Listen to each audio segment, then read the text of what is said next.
Welcome back, loyal viewers, and thank you for joining us today. I'm George Heisen.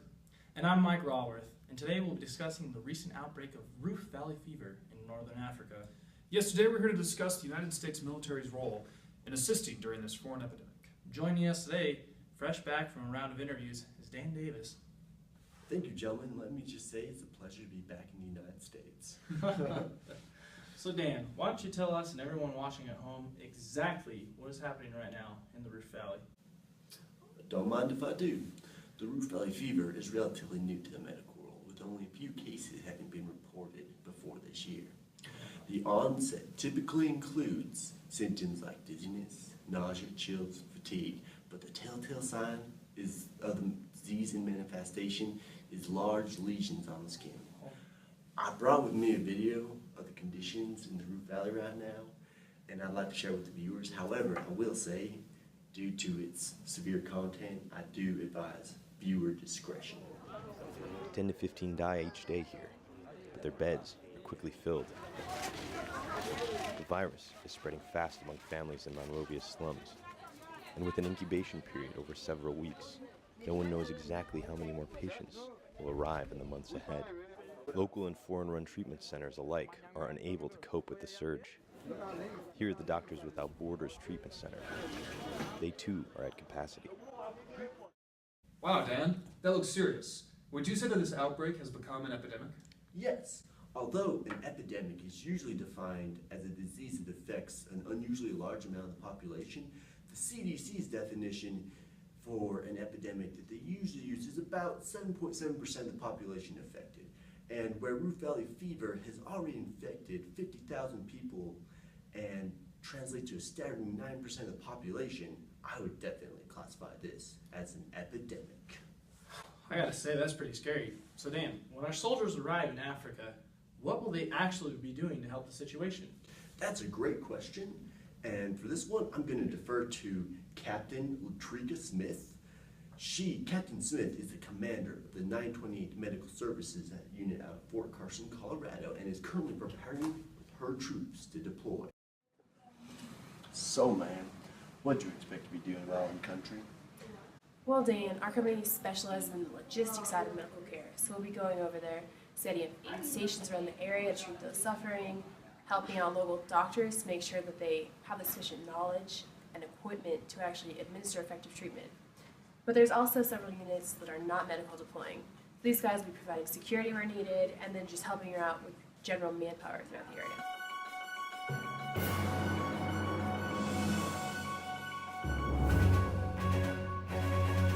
But I'm sure the question that everyone at home is asking is, why is the U.S. putting so much effort into a country on the other side of the world?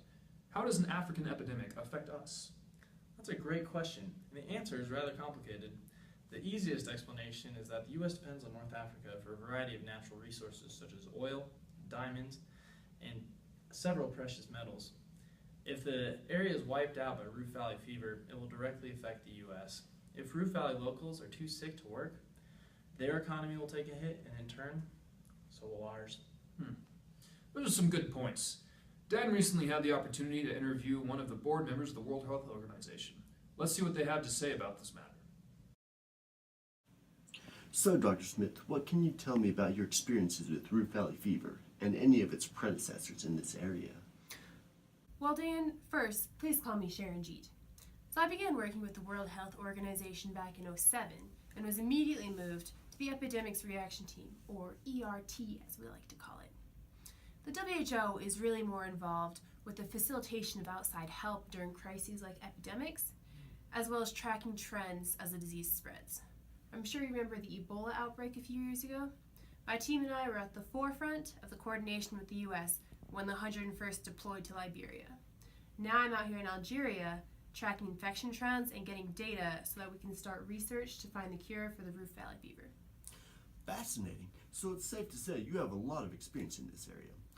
What I'm wondering is, how will the U.S. military impact your struggles here? Well, it's hard to say exactly, Dan. In the past, there's been a variety of outcomes from the U.S. involvement, including both positives and negatives. There is a lot of power held within backing of the U.S., but without proper management, we've seen the power wasted.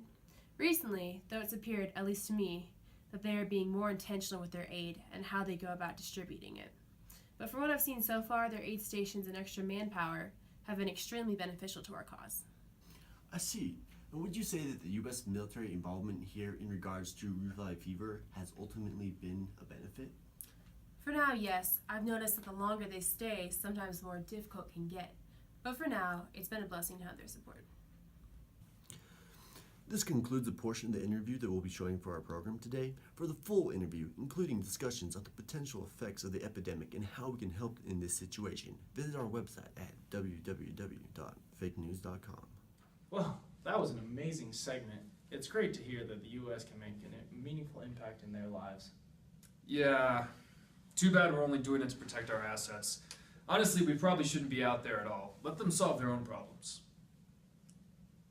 I'm sorry, George. I don't quite understand. Care to elaborate? All I'm saying is that we're not going in as some kind of humanitarian agent. We're going in because we're greedy and we need to protect our investments. Isn't that right, Dad? Once again, yes and no. There's a lot of thought put into any large-scale operation, whether that's military or aid. When I was talking with Sharon G, we got to discuss some of the reasons that the military's decision to send aid. While we certainly want to protect our investments, we also want to support our allies in that region. From my understanding, our primary role is to support certain NGOs in their battle against this epidemic, groups such as the World Health Organization and Doctors Without Borders. Maybe. But aren't we the second largest trading partner with that region? I would hazard a guess that our reasons are more economical than humanitarian. We have three main reasons to be in there, and those are humanitarian, economical, and security. We've already discussed the first two reasons, so I'll just briefly explain why the third is relevant. You see, the epidemic is being so dangerous that it's a real chance the local government will begin to break down.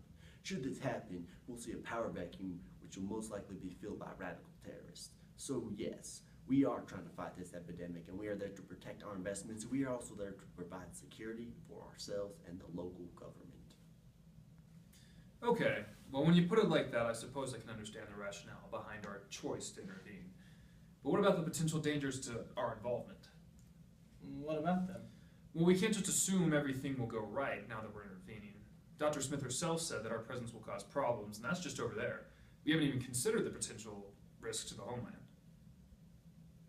That's certainly a fair point, George. While looking at this kind of situation, we do have to consider the potential risks for our own nation.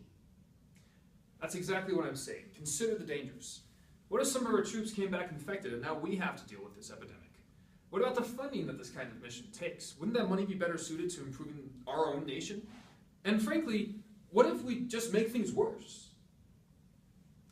Fair questions, George. And the answer lies in more questions. After all, you can't only focus on what would happen if we take action. You have to also ask what can happen if we don't. Mike's got a good point here, George. While all your questions are valid, they only present half the problem. I'll touch on one or two of your questions right now. As far as funding goes, it's better just to think of it as another investment. You'll see, an epidemic of this size causes serious issues to the economy's stability of the region if left unchecked. Seeing as we, as a nation, are heavily invested in both the economical and political environments, anything that negatively affects the stability of this region will in turn negatively affect the prosperity of America. So basically, not helping them could well be more dangerous than helping them. Exactly. It's honestly in our best interest to make sure that they get the aid they need. Now, in regards to the potential risk for the disease spreading, that's where regulation comes into play. We need disciplined and trained professionals to go into these areas. We need people who are able to follow instructions to the T. If we have sloppy and haphazard work, that's when the chance of infection becomes even greater. And that is why it makes sense to send in our armed forces. Right. The military serves several purposes: reinforcing local security, maintaining order, and general manpower. They do a lot more, but it's safe to say that these are their primary contributions to this situation. Well, that's all we have time for. Remember, if you'd like to see the full version of any of tonight's videos, please visit our website at www.fakenews.com. Up next, we have a riveting piece on the long-term effects of using metal fasteners for industrial construction, so stay tuned. Signing off, I'm Mike Rawworth. I'm George Heisen, I'm Dan Davis. and this has been your Nightly News.